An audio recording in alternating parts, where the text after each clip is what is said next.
Hi everyone, this is Sai Kumar. Welcome to Sri Sai tutorial. ఈ రోజు నుండి సోషల్ సబ్జెక్టుకు సంబంధించిన ఎస్సీఆర్టీ టెక్స్ట్ బుక్స్ను బేస్ చేసుకొని 6th క్లాస్ నుంచి 10th క్లాస్ వరకు ఉన్నటువంటి అన్ని రిలేటెడ్ అంశాలను క్రోడీకరించి క్లాసులు నిర్వహించడం జరుగుతుంది.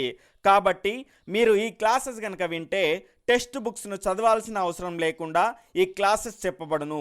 అదేవిధంగా ఈ క్లాసులకు సంబంధించిన డైలీ ఆన్లైన్ టెస్టులు మన గ్రూప్స్లో నిర్వహించబడును. కాబట్టి ఎవరైనా మన వాట్సాప్ కానీ టెలిగ్రామ్ గ్రూప్లో కానీ లేకపోతే వాటి యొక్క లింక్స్ అనేటివి కింద డిస్క్రిప్షన్ మరియు కామెంట్ బాక్స్లో ఇవ్వడం జరిగింది. దాని ద్వారా వెళ్ళి జాయిన్ అవ్వండి.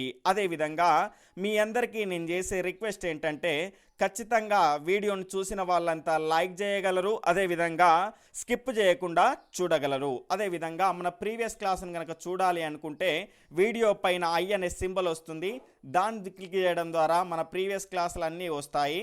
దాని ద్వారా వెళ్ళి చూడొచ్చు. ఇక క్లాసులోకి వెళ్దాం.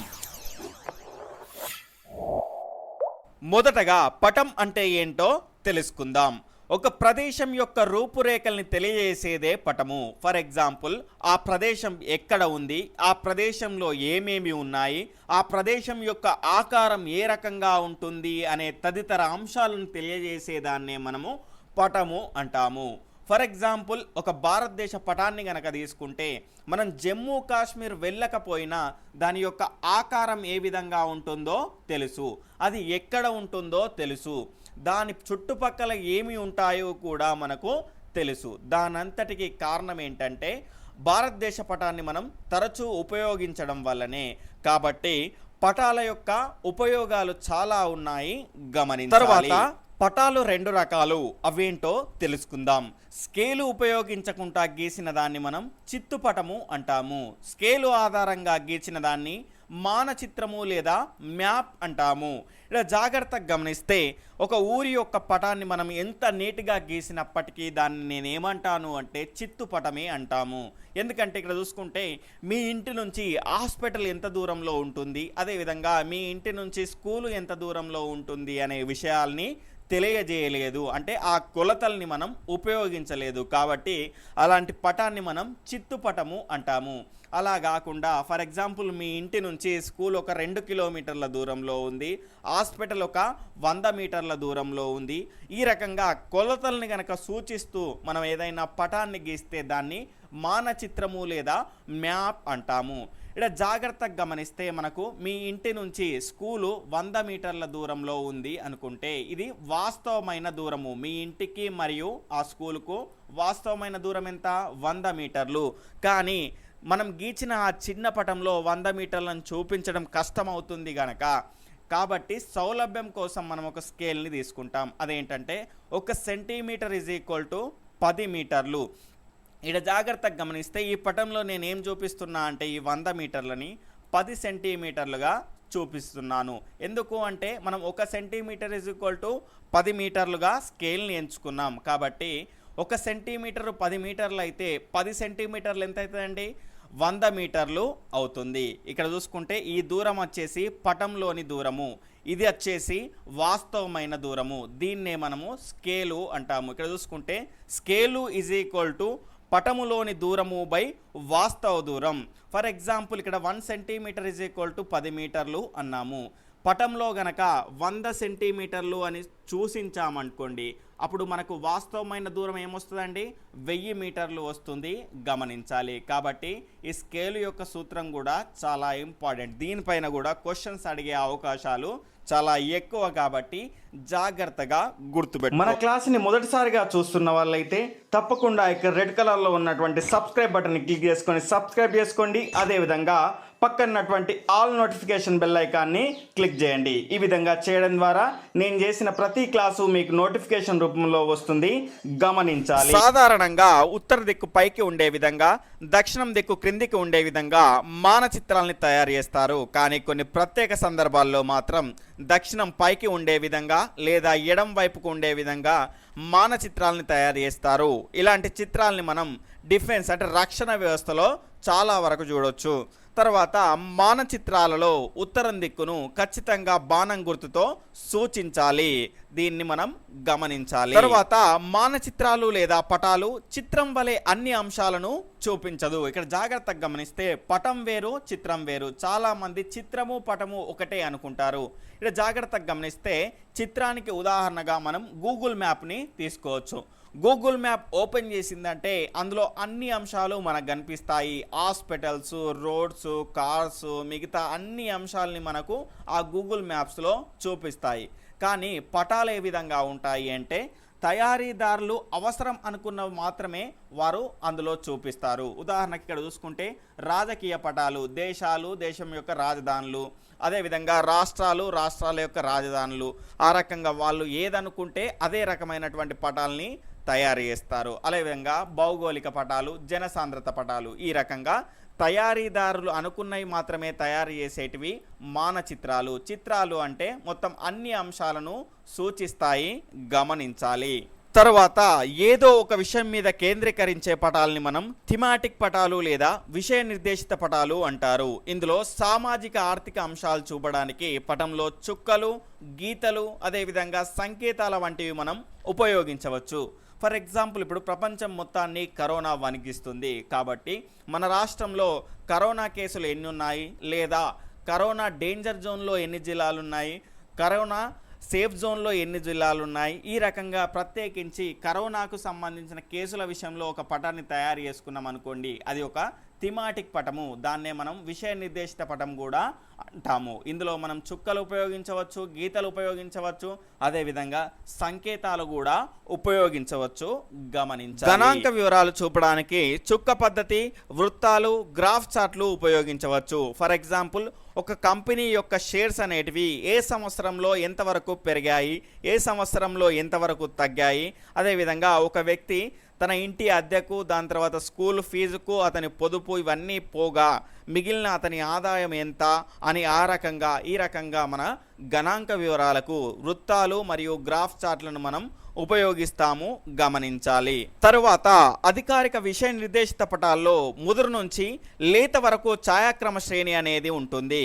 ఇక్కడ జాగ్రత్తగా గమనిస్తే ఎరుపు రంగును కనుక తీసుకున్నాం అనుకోండి, ముదురు ఎరుపు, అదేవిధంగా లేత ఎరుపు అనే దాన్ని పటాల్లో తీసుకుంటారు. దాన్నే మనం ఛాయాక్రమ శ్రేణి అంటాము. ఇక్కడ జాగ్రత్తగా గమనిస్తే ఇటువైపు రంగులు, అదేవిధంగా ఇటువైపు అవి సూచించే పటాలని మనం చూద్దాం. ఇప్పుడు ముదురు ఆకుపచ్చ రంగు అడవిని సూచిస్తుంది, అదేవిధంగా లేత ఆకుపచ్చ రంగు అనేది గడ్డి భూములను తెలియజేస్తుంది, అదేవిధంగా గోధుమ మట్టి రంగు అనేది వ్యవసాయానికి అనుకూలమైనటువంటి భూములను తెలియజేస్తుంది, అదేవిధంగా ముదురు ఊదా రంగు అనేది పర్వతాలను తెలియజేస్తుంది, అదేవిధంగా లేత ఎరుపు అనేది బంజరు భూములను తెలియజేస్తుంది, అదేవిధంగా లేత ఊదా రంగు అనేది గుట్టలను తెలియజేస్తుంది, గమనించాలి. తర్వాత తెలుపు రంగు వచ్చేసి ఖనిజాలను తెలియజేస్తుంది, అదేవిధంగా నలుపు రంగు వచ్చేసి సరిహద్దులను, దాని తర్వాత పసుపు పచ్చ రంగు, ఇక్కడ జాగ్రత్తగా గమనిస్తే పసుపు పచ్చ రంగు అనేది రెండింటిలో ఉంటుంది. పసుపు పచ్చ రంగు నైసర్గిక పటాల్లో అయితే పంటలు సాగవుతున్న ప్రాంతాన్ని, అదేవిధంగా పసుపచ్చ రంగు భూ వినియోగ పటాల్లో అయితే పీఠభూమి లేదా చిత్తడి భూమిని తెలియజేస్తుంది. ఇక్కడ జాగ్రత్తగా గమనిస్తే నైసర్గిక పటాలు అంటే ఏంటివండి? పీఠభూమి, చిత్తడి భూమి లేదా మైదానాల గురించి తెలియజేసే పటాలని మనం నైసర్గిక పటాలు అంటాము. కాబట్టి ఇక్కడ జాగ్రత్తగా గమనిస్తే వాస్తవానికైతే నైసర్గిక పటాల్లో పసుపచ్చ రంగు అంటే పీఠభూమి లేదా చిత్తడి భూమిని సూచించాలి. కానీ టెక్స్ట్ బుక్లో మనకు ఇదే రకంగా ఉంది కాబట్టి ఈ రకంగానే చదువుకోవాలి. అదేవిధంగా ఇక్కడ చూసుకుంటే భూ వినియోగ పటాల్లో పసుపచ్చ రంగు అంటే గనక పంటలు సాగవుతున్న ప్రాంతాన్ని సూచించాలి వాస్తవానికైతే. కానీ టెక్స్ట్ బుక్లో మాత్రం పసుపచ్చ రంగు నైసర్గిక పటాల్లో అయితే పంటలు సాగవుతున్న ప్రాంతం, అదేవిధంగా పసుపచ్చ రంగు భూ వినియోగ పటాల్లో అయితే పీఠభూమి లేదా చిత్తడి భూమి సూచిస్తుంది అని ఇచ్చాడు. కాబట్టి మనం ఇలానే. తర్వాత భారతదేశం సర్వేక్షణ శాఖ పటాల్లో వాడే సాంప్రదాయ చిహ్నాలను టోపో షీట్లు అంటారు. ఇక్కడ జాగ్రత్తగా గమనిస్తే టోపో షీట్లు ఈ రకంగా ఉంటాయి. ఇందులో క్లారిటీగా లేదండి, వీలైనంత వరకు ఈరోజు సాయంత్రం వరకు మీకు పీడిఎఫ్ను మన గ్రూప్స్లో క్లియర్గా ఉన్నటువంటి టోపో షీట్లు మీకు అందుబాటులో ఉంచుతాను, గమనించాలి. తర్వాత పటాల్లో ఎత్తు పల్లాలు అనే కాన్సెప్ట్లో భాగంగా మనం కాంటూర్ రేఖల గురించి క్లియర్గా నేర్చుకుందాం. భూమిపై వివిధ ప్రాంతాల యొక్క ఎత్తును సముద్ర మట్టం ఆధారంగా నిర్ధారిస్తారు. ఈ సముద్ర మట్టం అనేది అన్ని చోట్ల ఒకే రకంగా ఉంటుంది, గమనించాలి. ప్రపంచమంతా ఒకే రకమైన సముద్ర మట్టం అనేది ఉంటుంది. సమాన ఎత్తుగల ప్రాంతాలను కలుపుతూ గీచే రేఖలను కాంటూర్ రేఖలు లేదా ఐసోలైన్స్ లేదా సమతల రేఖలు అంటారు. తర్వాత భూస్వరూపాన్ని బట్టి కాంటూర్ రేఖలు వంకర టింకరగా ఉంటాయి కానీ ఖండించుకోవు. ఇక్కడ పటంలో జాగ్రత్తగా గమనిస్తే ఇవన్నీ కాంటూర్ రేఖలు. ఇక్కడ చూసుకుంటే వంకర టింకరగా ఉన్నాయి కానీ ఎక్కడా కూడా ఖండించుకోలేదు, గమనించాలి. తర్వాత కాంటూర్ రేఖలు కనుక దగ్గరగా ఉంటే వాలు ఎక్కువగా ఉంది అని అర్థము. ఇక్కడ జాగ్రత్తగా గమనించండి. ఇక్కడ కాంటూర్ రేఖలను చూస్తే కనుక చాలా దగ్గరగా ఉన్నాయి. ఈ రకంగా ఉంటే ఇక్కడ చూసుకోండి, పైన వాలు అనేది ఏ రకంగా ఉంది, చాలా ఎక్కువగా ఉంది. ఇలాంటి వాటికి మనం ఉదాహరణగా పర్వతాలని తీసుకోవచ్చు. దాని తర్వాత కాంటూర్ రేఖలు దూరంగా ఉంటే వాలు తక్కువగా ఉంది అని అర్థము. ఇక్కడ జాగ్రత్తగా గమనించండి. కాంటూర్ రేఖలు అనేటివి ఏ రకంగా ఉన్నాయి, దూరంగా ఉన్నాయి. ఈ రకంగా ఉన్నప్పుడు వాలు అనేది దీంతో పోలిస్తే ఏ రకంగా ఉంది, తక్కువగా ఉంది. కాబట్టి కాంటూర్ రేఖలు దూరంగా ఉంటే వాలు అనేది తక్కువగా ఉంటుంది. ఉదాహరణగా మనం మైదాన ప్రాంతాలని తీసుకోవచ్చు. తర్వాత కాంటూర్ రేఖలు సమదూరంలో ఉంటే వాలు ఒకే రకంగా ఉంది అని అర్థము. ఇక్కడ జాగ్రత్తగా గమనించండి. ఇక్కడ సమదూరంలో ఇదే రకంగా ఒకే రకమైన దూరాన్ని మెయింటైన్ చేశాము అనుకోండి, వాలు అనేది ఏ రకంగా ఉంటుంది, ఈ రకంగా ఉంటుంది, ఒకే రకంగా ఉంటుంది, గమనించాలి. తర్వాత కాంటూర్ రేఖల ఆధారంగా పటాల్లో హెచ్చుతగ్గులు చూపడాన్ని ఐసోప్లెత్ అని అంటారు. ఇక్కడ జాగ్రత్తగా గమనిస్తే ఈ పటాల్లో హెచ్చుతగ్గులు అనేటివి మనకు కనిపిస్తున్నాయి. ఈ రకంగా పటాలలో కాంటూర్ రేఖల ఆధారంగా హెచ్చుతగ్గులను చూపెట్టడాన్ని ఐసోప్లెత్ అంటారు, గమనించాలి. అదేవిధంగా మనకు 9th క్లాస్ లెసన్లో సముద్రానికి సంబంధించిన అంశాల్లో మనకు ఇంకో కొన్ని వస్తాయి, అవేంటో చూద్దాం. ఐసోబాత్ అంటేనేమో సమలోతు రేఖలు, అదేవిధంగా ఐసో ఐలైన్ అంటే సమలమనీయత రేఖలు గుర్తుపెట్టుకోవాలి. అక్కడ క్లియర్గా మళ్ళీ తెలుసుకుందాం. తర్వాత రోడ్లు ఆనకట్టల నిర్మాణంలో కాంటూర్ రేఖలు చాలా ఉపయోగపడతాయి. ఎందుకంటే కాంటూర్ రేఖల ద్వారా మనకు ఎత్తు పల్లాలు అనేటివి ఈజీగా తెలుస్తాయి. కాబట్టి వాటికి అనుగుణంగా బ్రిడ్జ్లు మరియు రోడ్లు వేయడానికి ఈ కాంటూర్ రేఖలు చాలా ఉపయోగపడతాయి, గమనించాలి. అదేవిధంగా ఆంధ్రప్రదేశ్లో 150 ఎంఎస్ఎల్ అంటే మీన్ సీ లెవెల్, సముద్ర మట్టం కంటే తక్కువ ఎత్తుగల జిల్లాలేంటో చూద్దాం. శ్రీకాకుళం, విశాఖపట్నం, అదేవిధంగా విజయనగరం, తూర్పుగోదావరి, పశ్చిమ గోదావరి, గుంటూరు, కృష్ణా, ప్రకాశము, నెల్లూరు ఈ జిల్లాలు 150 ఎంఎస్ఎల్ కంటే తక్కువగా ఎత్తు ఉంటాయి, గమనించాలి. అదేవిధంగా పటాల సంకలనాన్ని అట్లాస్ అంటారు. ఇందులో వివిధ అంశాలను క్రమంలో ఉంచుతారు. ఇక్కడ జాగ్రత్తగా గమనిస్తే ఈ రకమైన పటాల్లో అంటే అట్లాస్లో ఉన్నటువంటి పటాల్లో అన్ని అంశాలు ఉంటాయి. రాజకీయ పటాలు, భౌగోళిక పటాలు, అన్ని అంశాలు ఇందులో ఉంటాయి. కాబట్టి ఈ సంకలనాన్ని మనం అట్లాస్ అంటాము, గమనించాలి. తర్వాత పటాల యొక్క చరిత్రను విపులంగా నేర్చుకుందాం. ఎందుకంటే దీని నుంచి 1 మార్క్ వచ్చే అవకాశం చాలా ఎక్కువగా ఉంటుంది. కాబట్టి క్లియర్గా ఎవరెవరు ఏ పటాలని తయారు చేశారు, వాటి యొక్క ప్రత్యేకతలు ఏంటో నేర్చుకుందాం. మొట్టమొదటి పటాలని తయారు చేసిన వాళ్ళు సుమేరియన్లు. వీరు మట్టి పలకల మీద ఈ పటాలని తయారు చేశారు. వీళ్ళు పటాలని ఎందుకు తయారు చేశారు అంటే వారి యొక్క దేవాలయాల మీద వచ్చే ఆదాయం లెక్కల కోసం వీళ్ళు 4000 సంవత్సరాల క్రితమే పటాలని తయారు చేశారు, గమనించాలి. తర్వాత మొట్టమొదటి ప్రపంచ పటాలని తయారు చేసిన వాళ్ళు బాబిలోనియన్లు. ఇక్కడ జాగ్రత్తగా గమనించాల్సిన విషయం ఏంటంటే మొదటి పటాలని తయారు చేసిన వాళ్ళేమో సుమేరియన్లు, మొట్టమొదటి ప్రపంచ పటాలని తయారు చేసిన వాళ్ళేమో బాబిలోనియన్లు, గమనించాలి. 2000 సంవత్సరాల క్రితమే వీళ్ళు మట్టి పలకలపై చిత్రాన్ని తయారు చేశారు. వీళ్ళు తయారు చేసిన ప్రపంచ పటంలో ప్రపంచం అనేది గుండ్రటి పల్లెంలాగా, దీని బయట ఒక చేదు నది ఉన్నట్టుగా, అదేవిధంగా ఈ చేదు నదిలో 7 త్రికోణాకారపు దీవులు ఉన్నట్టుగా వీళ్ళు ప్రపంచ పటాన్ని గీచారు. అదేవిధంగా వీళ్ళు బాబిలోనియన్ పట్టణానికి చెందిన వాళ్ళు కాబట్టి వీళ్ళ ప్రాముఖ్యతను తెలియజేసే విధంగా బాబిలోనియన్ పట్టణాన్ని మధ్యలో గీశారు, గమనించాలి. వీరు గీసిన ప్రపంచ పటం యొక్క లక్షణాలు ఇవి.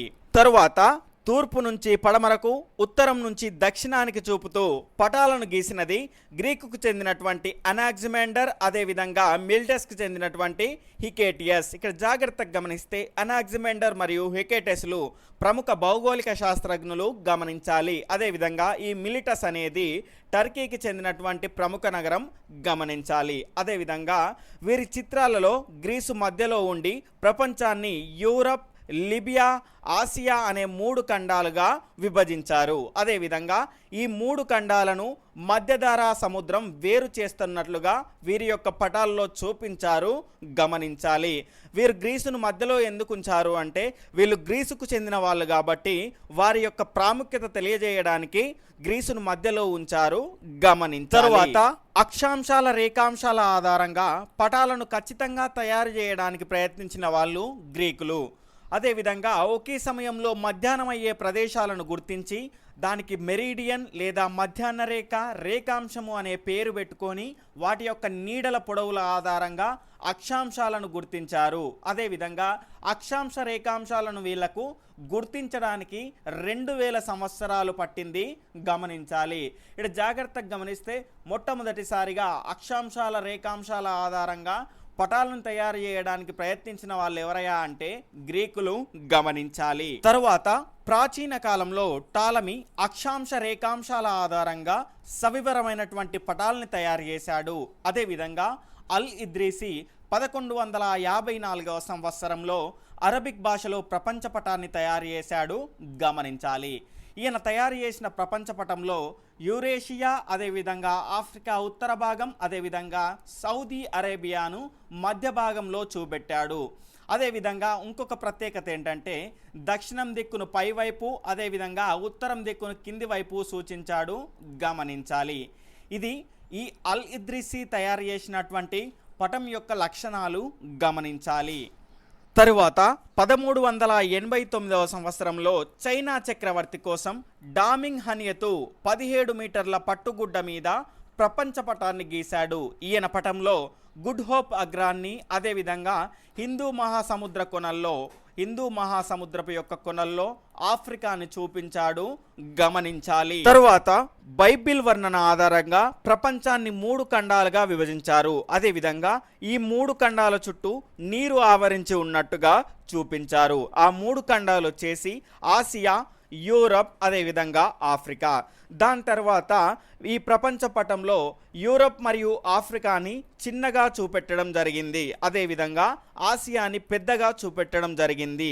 దానికి కారణం ఏంటంటే యేసుక్రీస్తు ఆసియాలోని జెరూసలేంలో జన్మించాడు కాబట్టి.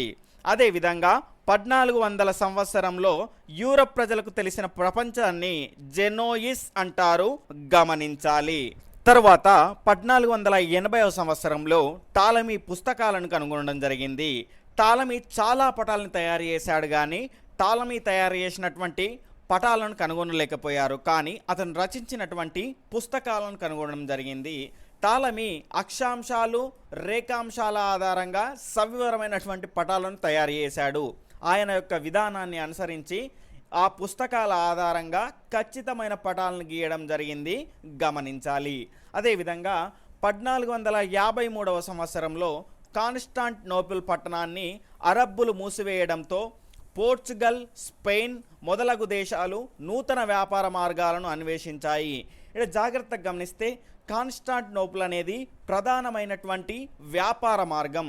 అదేవిధంగా ఈ కాన్స్టాంటినోపుల్కు చాలా హిస్టరీ ఉందండి, అదంతా మనకు అవసరం లేదు. కొంతవరకు చిన్నగా దాని గురించి తెలుసుకుందాం. ఫర్ ఎగ్జాంపుల్ కాన్స్టాంటినోపుల్ అనేది రోమన్ సామ్రాజ్యానికి క్యాపిటల్ అంటే రాజధానిగా ఉండేది. ఈ కాన్స్టాంటినోపుల్ని ఇప్పుడు ఇస్తాంబుల్ అని పిలుస్తున్నారు. అదేవిధంగా ఈ ఇస్తాంబుల్ అనేది టర్కీలో ఉంటుంది, గమనించాలి. ఈ రకంగా ప్రధానమైనటువంటి వ్యాపార మార్గాన్ని మూసివేయడం ద్వారా పోర్చుగల్, స్పెయిన్ దేశాలు సముద్ర మార్గాలను వెతికారు. ఆ రకంగానే సముద్ర మార్గాల అన్వేషణ అనేది మొదలైంది. అందులో భాగంగానే పోర్చుగల్ నావికుడు అయినటువంటి ప్రిన్స్ హెన్రీ ఆఫ్రికా పశ్చిమ తీరానికి నూతన సముద్ర మార్గాన్ని కనుక్కున్నాడు, గమనించాలి. అదేవిధంగా బార్తలోమీ డయాస్ గుడ్ హోప్ అగ్రాన్ని కనుక్కున్నాడు. అదేవిధంగా వాస్కోడి గామా గుడ్ హోప్ అగ్రాన్ని దాటి 1498లో ఇండియా చేరాడు, గమనించాలి. తరువాత కొలంబస్ 1492 అక్టోబర్ 12న వెస్టిండీస్ దీవులను చేరుకున్నాడు. ఇతను మొదటగా వెస్టిండీస్ దీవులు అని అనుకోలేదు, దీన్ని భారతదేశం అనుకున్నాడు. ఇతను అనుకున్నది భారతదేశము అనుకున్నాడు. కానీ తర్వాత ఇటలీ దేశస్థుడైనటువంటి అమెరిగో వెసూచి కొలంబస్ కనుక్కున్నది భారతదేశాన్ని కాదని ఒక నూతన ఖండాన్ని అని కనుక్కున్నాడు. ఆ నూతన ఖండానికి వెస్టిండీస్ అని పేరు పెట్టారు, గమనించాలి. తర్వాత స్పెయిన్ దేశస్థుడైనటువంటి మాజిలాన్ చార్లెస్ ఎక్స్ సహాయంతో 1521లో ప్రపంచాన్ని చుట్టి వచ్చాడు, గమనించాలి. తర్వాత హాలాండ్ దేశస్థుడైనటువంటి గ్రెగార్డస్ మెర్కేటర్ ఖండాల దూరాలు దిశల్లో వక్రీకరణలు చూపకుండా సరిగ్గా చూపించే విధానాన్ని రూపొందించారు. దీన్ని మెర్కేటర్ ప్రక్షేపణం అంటారు. ఈ కృషి వలన పటాల తయారీ అదేవిధంగా సముద్రయానంలో హాలాండ్ ఆధిపత్యం వహించింది. ఇక్కడ జాగ్రత్తగా గమనిస్తే మెర్కేటర్ ప్రక్షేపణం అంటే ఏంటో చూద్దాం. ఇక్కడ జాగ్రత్తగా గమనించండి, మన భూమి అనేది గోళాకారంగా ఉంటుంది. ఇక్కడ చూసుకుంటే ఈ గ్లోబ్ పైన ఉన్నటువంటి అన్ని అంశాలను ఒకే పేపర్లో అందించడం అంటే చాలా కష్టం. ఈ రకంగా పేపర్లో తయారు చేసేటప్పుడు ఖచ్చితంగా దూరాల్లో తేడాలు అదేవిధంగా దిశల్లో వక్రీకరణలు అనేటివి చూపడం జరుగుతుంది. కానీ అలాంటివి జరగకుండా తాను కనిపెట్టిన విధానమే మెర్కేటర్ ప్రక్షేపణం. ఇక్కడ చూసుకుంటే దీన్నే మనం స్తంభాకార పటము అని అంటాము. ఈ స్తంభాకార పటాన్ని గ్రెగార్డర్ మెర్కేటస్ 1569వ సంవత్సరంలో కనిపెట్టాడు. ఈ రకమైనటువంటి కృషి వల్ల హాలాండ్ అనేది ఆధిపత్యం సాధించింది, గమనించాలి. తర్వాత పటాలు ఇండియాలో ఏ విధంగా తయారయ్యాయో తెలుసుకుందాం. 1776వ సంవత్సరంలో భారతదేశ సర్వేక్షణ శాఖను ఏర్పాటు చేయడం జరిగింది. దీనికి జేమ్స్ రన్నెల్ మొదటి సర్వేయర్ జనరల్గా నియామకం చెందాడు. సర్వే ఆధారంగా మొట్టమొదటి పటాలను తయారు చేసిన వాడు జేమ్స్ రన్నెల్, గుర్తుపెట్టుకోవాలి. 1802వ సంవత్సరంలో అతి ముఖ్యమైన సర్వేక్షణ ప్రారంభమైంది. దీనిని సర్వేయర్ జనరల్ విలియం లాంప్టన్ దక్షిణాన చెన్నై నుంచి మొదలుపెట్టి హిమాలయాల వరకు రేఖాంశాల పొడవు అదేవిధంగా వివిధ ప్రాంతాల యొక్క ఎత్తులను నిర్ధారించాడు. ఈ సర్వేక్షణను పూర్తి చేసింది జార్జ్ ఎవరెస్ట్. ఇతని పేరు మీదుగానే ఎవరెస్ట్ శిఖరం ఆ పేరు వచ్చింది, గమనించాలి. ఇక్కడ జాగ్రత్తగా గమనిస్తే ఈ సర్వేక్షణ ప్రారంభించింది మాత్రం విలియం లాంప్టన్, అదేవిధంగా పూర్తి చేసింది జార్జ్ ఎవరెస్ట్, గుర్తుపెట్టుకోవాలి. తర్వాత 8th క్లాస్ టెక్స్ట్ బుక్లో జనసాంద్రతకు సంబంధించిన పట్టిక ఇచ్చేసి పక్కన ఒక ఎంటీ భారతదేశ పటం ఇచ్చేసి దాన్ని ఫిలప్ చేయమన్నాడు. ఆ డీటెయిల్స్ ఏ విధంగా ఉన్నాయో చూద్దాం. భారతదేశ జనసాంద్రత వచ్చేసి 382. అత్యధిక జనసాంద్రత గల రాష్ట్రం బీహార్ 1102. అత్యల్ప జనసాంద్రత గల రాష్ట్రం అరుణాచల్ ప్రదేశ్, దాని యొక్క జనసాంద్రత వచ్చేసి 17, గమనించాలి. చూసుకుంటే జనసాంద్రత అంటే ఒక చదరపు కిలోమీటర్లో నివసించే జనాభానే మనం జనసాంద్రత అంటారు, గమనించాలి. అదేవిధంగా ఆంధ్రప్రదేశ్ జనసాంద్రత వచ్చేసి 309. తెలంగాణ జనసాంద్రత వచ్చేసి 307. అదేవిధంగా జనసాంద్రత 0 నుంచి 250 మధ్యలో ఉన్న రాష్ట్రాలను చూసుకుంటే జమ్మూ కాశ్మీర్, హిమాచల్ ప్రదేశ్, అదేవిధంగా ఉత్తరాఖండ్, రాజస్థాన్, సిక్కిం, అరుణాచల్ ప్రదేశ్, నాగాలాండ్, మణిపూర్, మేఘాలయ, ఛత్తీస్గఢ్. తర్వాత జనసాంద్రత 250 నుంచి 500 వరకు ఉన్న రాష్ట్రాలను చూసుకుంటే గుజరాత్, మహారాష్ట్ర, మధ్యప్రదేశ్, ఒడిషా, తెలంగాణ, ఆంధ్రప్రదేశ్, కర్ణాటక, గోవా, జార్ఖండ్, అస్సాం, త్రిపుర.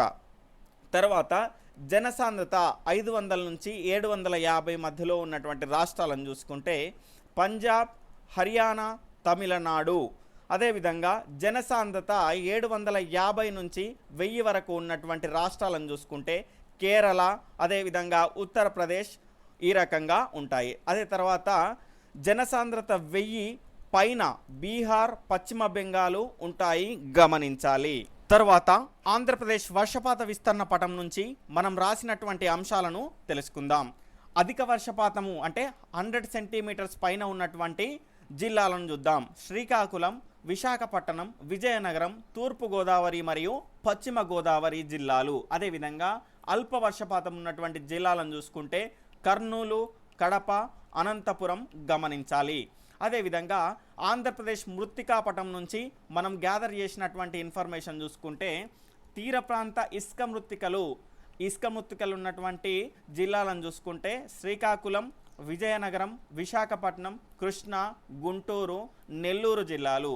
అదేవిధంగా కొండరాతి మృత్తికలు తూర్పుగోదావరి అదేవిధంగా పశ్చిమ గోదావరి జిల్లాలో ఉన్నాయి, గమనించాలి. అదేవిధంగా నల్లరేగడి మృత్తికలు వచ్చేసి తూర్పుగోదావరి, పశ్చిమ గోదావరి, కృష్ణా, గుంటూరు, కర్నూలు, అనంతపురము మరియు కడప, చిత్తూరు జిల్లాలో ఉన్నాయి, గమనించాలి. నా క్లాస్ కనుక మీకు నచ్చినట్లయితే తప్పకుండా లైక్ చేయండి, షేర్ చేయండి, మీ విలువైన అభిప్రాయాన్ని కామెంట్ రూపంలో తెలియజేయండి. అదేవిధంగా కొత్త వాళ్ళైతే సబ్స్క్రైబ్ చేసుకొని పక్కనున్నటువంటి ఆల్ నోటిఫికేషన్ బెల్ ఐకాన్ని క్లిక్ చేయండి.